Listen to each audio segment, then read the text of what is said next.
Good morning, students. Welcome to Study from Home, a program initiated by Kanamakan Public School, Vrindavan. I am in front of you as a virtual teacher for business studies. Business studies chapter that we are currently doing, that is chapter 4 of your book, and that is planning. Planning क्या है and किस तरह से it bridges the gap between the future and present. ठीक है, और इसके बाद हम जान रहे थे प्लान्स के बारे में. What exactly a plan is. Plan is the document that helps you to achieve the objectives of your organisations. ठीक है, तो टाइप ऑफ प्लान में जो अब तक हम स्टडी कर चुके हैं वो हम स्टडी कर चुके हैं. क्या क्या चीजें ये मैं आपको बता दूं. The very first we studied objective, after that we studied strategy. लिख लेते हैं एक बार. The very first type of plan that we studied was objective. Then we studied was strategy. Third is policies. Fourth one are procedures. Objective क्या है? End of the planning. जब आपकी planning end होती है, what would be the end outcome, what would be the result of your planning, that we categorise under the type of plan. Objective. What is a strategy? Strategy is the blueprint that will help you to achieve the objective. जो आपने planning objective में की थी, strategy की help से आप इस objective को अचीव करोगे. Example I given in the previous video. And the very third, policies. Policies are framework that helps you to overcome with the situation, overcome with the problems. आपकी problems को sort out करने में सबसे बड़ा role रहता है policies का. And what are the procedures? Procedures are the future planning. Those are required for future problems. और यही है similarity in between the policy and procedure. Both are the solutions of problem. ठीक है, ये चीज हमको ध्यान रखनी है. The similarities between the policies and procedure. On in your book of business studies on page number 177, 178. Page number 177 and 178. The differences between these plans are given. Differences between in the previous video I discussed the differences. The difference between the strategy and policy, difference between the policy and procedure. This topic is given and I want you to go through at once, because these kind of differentiations can be asked in the case studies and in questions too. ठीक है, अब हम start करते हैं आज के topic से, जो है आपका फिफ्थ टाइप ऑफ प्लान. ठीक है, एंड फिफ्थ प्लान आपका क्या है? मेथड. क्या है फिफ्थ प्लान आपका? फिफ्थ प्लान आपका है मेथड. अब मेथड को हम डिफाइन कैसे करते हैं? देखिए, जो मेथड होता है दैट इज द फॉर्मलाइज्ड और अनफॉर्मलाइज्ड. आपका फॉर्मलाइज्ड और unformalised way of doing a job systematically. Formalised और अनफॉर्मलाइज्ड. ठीक है, पहला पॉइंट हो गया फॉर्मलाइज्ड और unformalised way of doing a job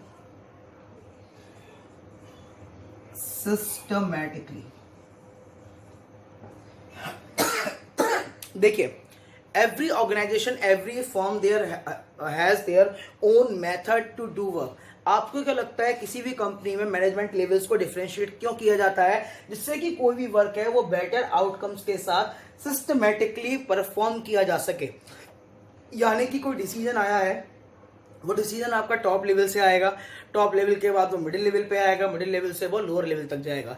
यानी कि everything need to be done in very systematic way. कोई भी चीज जो है वो सिस्टम के बाहर जाके काम नहीं करे. ठीक है, और method is a standard way of doing a job. जैसे कि सपोज कीजिए आप किसी फर्म के लिए काम कर रहे हैं. ठीक है, और आप क्या हैं? आप मिडिल लेवल मैनेजर हैं. यहां पे आप हैं, यहां पे हैं आप. This is you. ठीक है, आपका नाम क्या है? Mister x. ठीक है। मिस्टर एक्स का काम क्या है? मिस्टर एक्स क्या है? एक फर्म में मिडिल लेवल मैनेजर है, और मिडिल लेवल मैनेजर ने कोई आइडिया, कोई प्लान, कोई इनिशिएटिव डेवलप किया। तो कंपनी का मेथड क्या कहता है? कंपनी का मेथड ये कहता है कि after the development this idea first will be discussed to his superior, यानी अपने सुपीरियर से, यानी इनका जो सीनियर है मिस्टर वाई, उससे सबसे पहले अपने इस आइडिया को डिस्कस करेंगे। उसके बाद एक कंपनी के टॉप लेवल मैनेजर तक भेजा जाएगा। उसके बाद अगर उनको अच्छा लगेगा तो इस आइडिया को कंपनी के वेलफेयर के लिए इम्प्लीमेंट किया जाएगा। स्कूल्स होते हैं, हर स्कूल की अपनी टीचिंग मेथडोलॉजी होती है, हर स्कूल का अपना पढ़ाने का एक नया तरीका होता है। तो काम को सिस्टमेटिकली करने के इसी तरीके को हम क्या बोलते हैं? मेथड्स बोलते हैं। ठीक है। What are the methods? Method are standard for doing a job. ठीक है। और सबसे बड़ी बात वो होती है कि हमें मेथड को सिलेक्ट करने का टाइम मिलता है, हमको एक सही मेथड सिलेक्ट करने की रिक्वायरमेंट होती है। Why? Because right method will be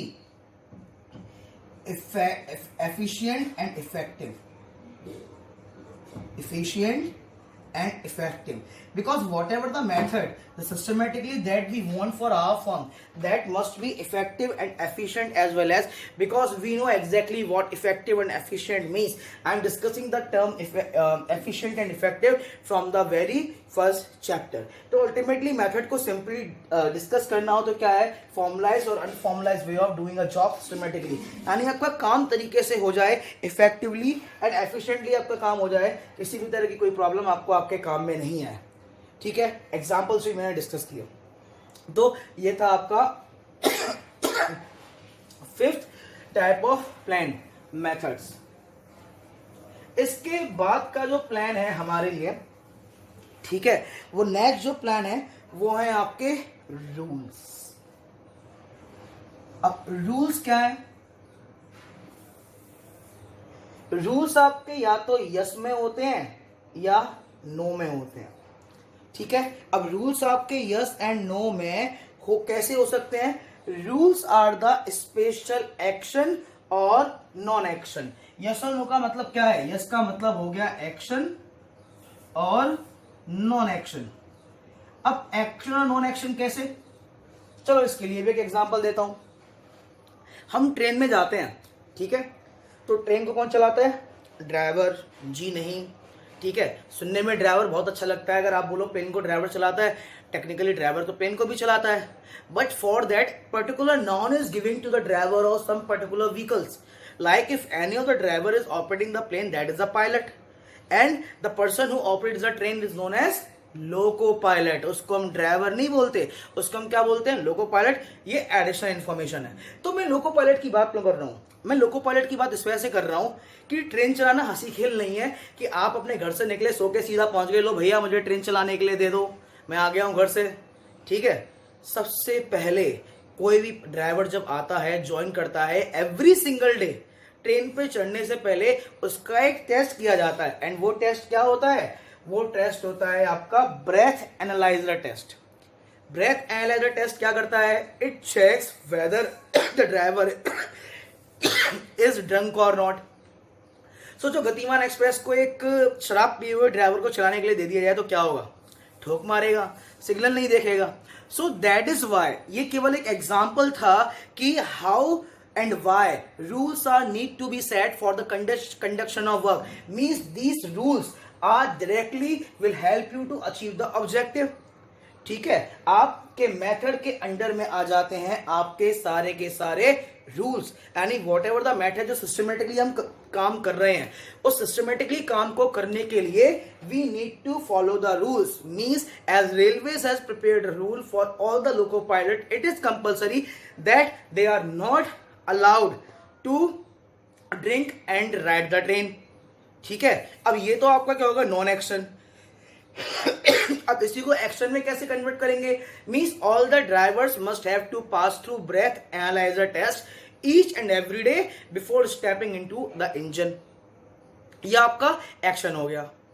school में आपके स्टूडेंट्स के लिए रूल हो सकते हैं, स्कूल में टीचर्स के लिए रूल हो सकते हैं, किसी ऑफिस में एम्प्लॉयज के लिए रूल्स हो सकते हैं। Rules are the adamant things and rules are the most required thing that is needed in the business, because these rules help you to achieve the objective.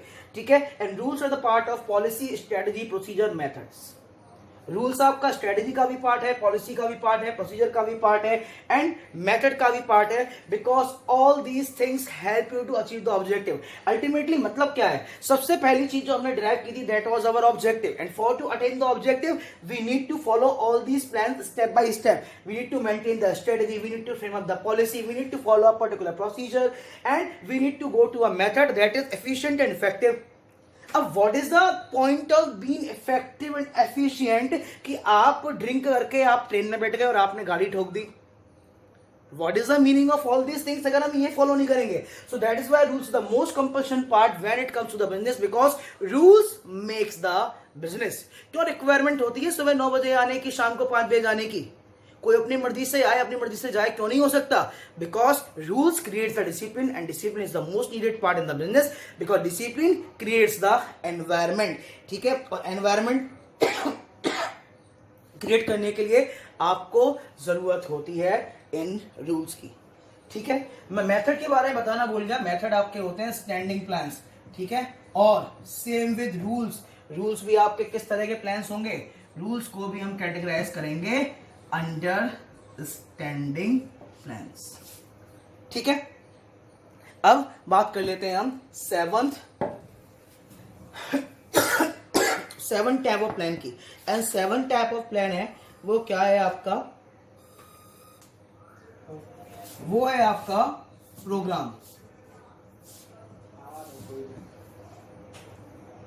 अब प्रोग्राम क्या कहता है? Actually programme is the part of plan that is the combination of objective, strategy, policy, procedure। यानी कि आपका mostly almost सभी part का combination होता है आपका एक प्रोग्राम। ठीक है, एक बार लिख देता हूं, यहां पे बहुत अनक्लियर सा दिखेगा यहां पे। Let me erase it.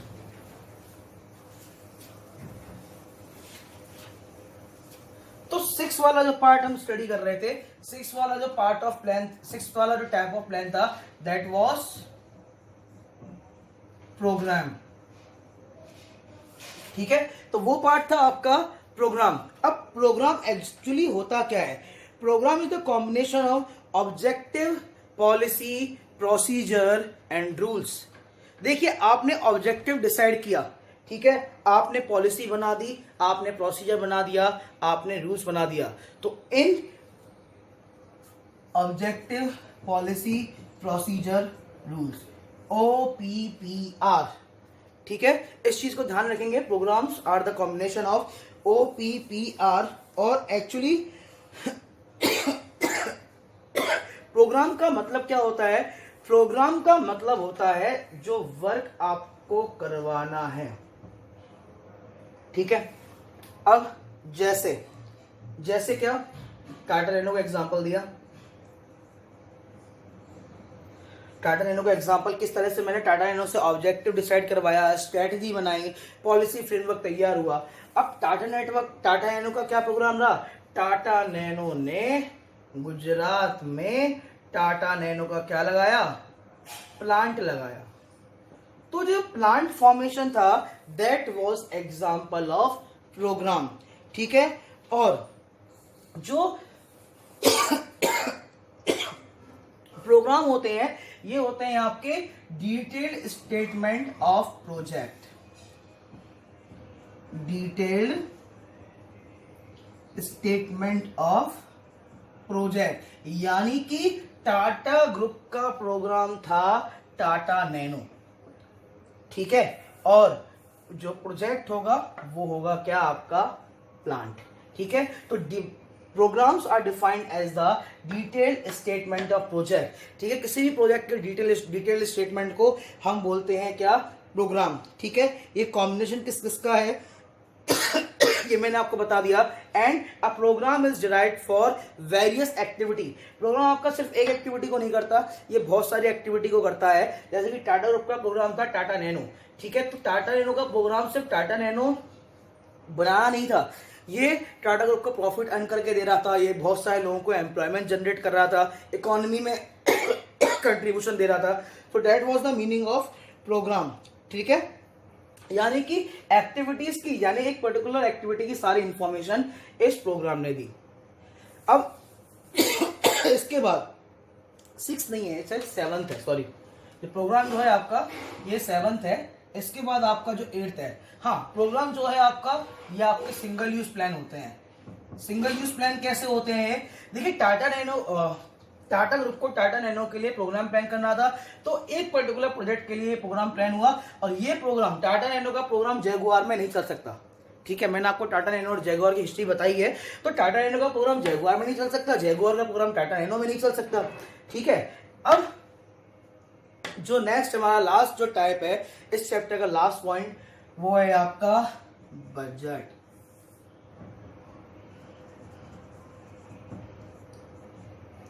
Budget is the most essential and most important part of planning, ठीक है। तो बजट में हम क्या करते हैं? Financial planning, financial numerical planning. आपकी न्यूमेरिकल फाइनेंशियल यानी फिगर में जो प्लानिंग होती है उसको हम बोलते हैं क्या? उसको हम बोलते हैं बजट, ठीक है। यानी कि जो भी एक्सप्रेशन हम न्यूमेरिकल टर्म्स में स्टेट करते हैं, ड्राइव करते हैं, एक्सप्लेन करते हैं, उसको हम बोलते हैं क्या? बजट, ठीक है। और ये जो बजट है ये कंपनी के एक्चुअल परफॉर्मेंस को मेजर करने के काम आता है। It measures the performance, it measures the performance. अब एक बात बताइए, ये परफॉर्मेंस को मेजर किस तरीके से कर सकता है, ठीक है। अब सपोज कीजिए, एक एग्जांपल देखिए, टाटा नैनो की बात करूं मैं, ठीक है। टाटा नैनो का प्लान क्या था? टाटा नैनो का प्लान था कि 2019 में उनकी गाड़ी बिकी 20 करोड़ की, ठीक है।